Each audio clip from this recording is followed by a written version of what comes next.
Alors, votre livre s'appelle Temporalité et mémoire collective au Fouta Toro, sous-titre Histoire d'une annulation culturelle et juridique. Alors, en le parcourant et en discutant avec vous, on voit que vous avez fait un travail de déconstruction. Vous le dites, votre livre va être polémique, hein, vous le savez, Ibra Siré Ndiaye, parce que vous faites une déconstruction des idées reçues voilà, comment sur le pouvoir, l'exercice du pouvoir au Fouta Toro. Tout à fait. Je pense que cela est nécessaire.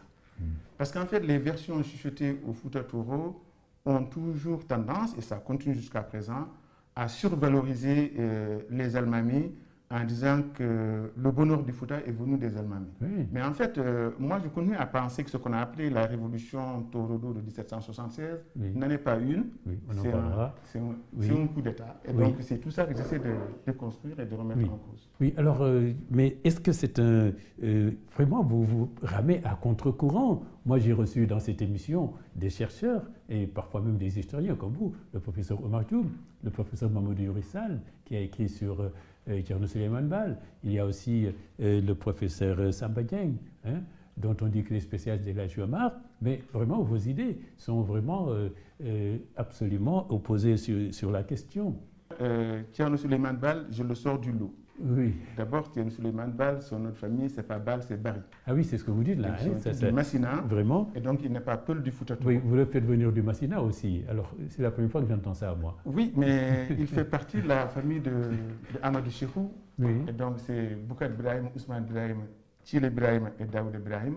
Ce sont des frères. Oui. Donc, Boukar Ibrahim diminue Samba Boukar et Habib Boukar. Samba Boukar diminue Racine Samba, Racine Samba, Ounibam Souleymane Baal. Donc, à partir de ça, donc, le tour est joué. Il n'est pas de Bodé, il est venu apprendre le Coran à Bodé.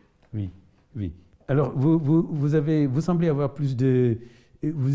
L'histoire ne commence pas avec la révolution des taureaux de Thierno Souleymane Baal. C'est votre postulat. Oui. Oui, tout à fait, mais parce qu'il y avait aussi des vécus. Avant Thierno Souleymane Baal, avant El Hadj Omar, il y a eu d'autres qui ont été formés donc à l'école coranique, à l'école de Pire. À l'école de Pire, Souleymane Baal, du moins, fait partie des érudits de Pire, tout comme Baïla Péré de Sow, tout comme le père de El Hadj Omar, Seydou Ousmane Mokhtar Tal, tout comme Abdelkader Khan. Donc ce sont des intellectuels formés à Pire et donc qui sont allés prendre le pouvoir, ce qui est tout à fait légitime, qui sont allés prendre le pouvoir donc au Fouta en essayant donc de balayer les satellites. Tout ça, ce n'est pas contestable. Oui. Mais ce qui est contestable, c'est lorsqu'on dit que c'était une révolution. Oui. La révolution, elle est liée au fait que, et je m'excuse si j'anticipe, oui. Si on avait respecté les idées de Souleymane Baal, là, on peut dire que c'était une révolution. Oui. Alors, vous semblez avoir beaucoup plus de considération pour le règne d'avant des Saltigui, les Peuls de Niankobé. Oui. Hein? Oui, mais en fait, j'essaie seulement de restituer parce que les Peuls de Niankobé ont créé l'état Peul du Fouta Toro, qu'ils ont amputé du Djolof. Oui. Et donc, ils ont mis en place un certain nombre d'institutions que j'appelle par exemple les Diagordé, qui ce sont des collèges électoraux. Des sortes de parlements, c'est ça? C'est plutôt une sorte de démocratie semi-directe. Oui. Voilà. Et donc, où c'était décentralisé. Et il y a aussi au plan culturel les griots et tout ce que ça comporte. Oui. Donc, ils ont été quand même, à mon sens, créateurs dans une certaine mesure. Pour moi, ce qu'ils ont fait, eux, c'était une révolution.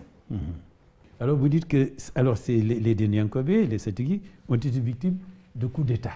Hein, oui. Vous avez dit le mot. Vous dites que ce n'est pas une révolution, c'est carrément un coup d'État. Oui.